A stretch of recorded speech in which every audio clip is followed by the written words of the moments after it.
Friends, நான் ரீசெண்டாக பார்த்தீங்கன்னா எங்கள் ஸ்கூல் மூலியமாக ஒரு ஃபீல்ட் ட்ரிப் போயிருந்தோம். கவாசாகி ரோபோ ஸ்டேஷனுங்கிற இடத்துக்கு தான். ஸோ இது வந்து ஒரு ரோபோட்டிக் ஷோரூம். நிறையா விதமான ரோபோட்ஸ் அது இதெல்லாம் பார்த்தீங்கன்னா வந்து ஒர்க்கர் ரோபோட், லேபர் ரோபோட்டு, இது வந்து மெடிக்கல் ரோபோட். நிறையா டாக்டர்ஸ்லாம் வந்து மெடிசன் கண்டுபிடிக்கும் போது கிட்ட போக முடியாதுன்னா இது வந்து யூஸ் பண்ணலாங்க. அடுத்ததான் பார்த்தீங்கன்னா இந்த ஹையர் சிட்டிசன்ஸ்க்குலாம் வந்து கேர் எடுக்கிற மாதிரி ரோபோட்டில் இருந்தது.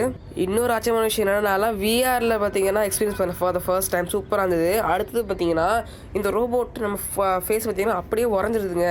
நானும் என்னோட ஆச்சரியமாக இருக்குன்னு போய் பார்த்தேன். அங்கே போய் என்னோடய ஃபோட்டோ மட்டும் எடுத்துருச்சு ஃபஸ்ட்டு. அதுக்கப்புறம் ஒரு 2 நிமிஷத்தில் பார்த்தீங்கன்னா அதாகே என் ஃபோட்டோ அப்புறம் என் பேர்லாம் போட்டு ட்ராப் பண்ணி கொடுத்துருச்சு. ஸோ இது வந்து ஃபர்ஸ்ட் பார்த்தீங்கன்னா ஃபோட்டோ எடுத்துகிட்டு அதுக்கப்புறம் அவுட்லைனாக ஜெனரேட் பண்ணி அதுக்கப்புறம் தான் இதுக்கு அந்த கமெண்ட் கொடுத்து ட்ராப் பண்ண சொல்லுது. சூப்பரான விஷயம் இல்லை. நம்ம இனிமேல் வந்து யாரையுமே காசு கொடுத்து பண்ண தேவையில்லை. இந்த மாதிரி சூப்பராக ஒரு ரோபோட்டை வாங்கி வச்சுட்டா அடிக்க நம்மளும் பண்ணிக்கிட்டு உறந்து முடிச்சதுக்கப்புறம் நம்மளுக்கு அழகாக திருப்பியும் கொடுக்குது எடுத்துகிட்டு போகிறதுக்காக. எதிர்பார்க்கவே இல்லை. ரோபோட் பிடிச்சவங்க இந்த இடத்துக்கு கண்டிப்பாக வந்து பார்க்கலாம். ஃப்ரெண்ட்ஸ்,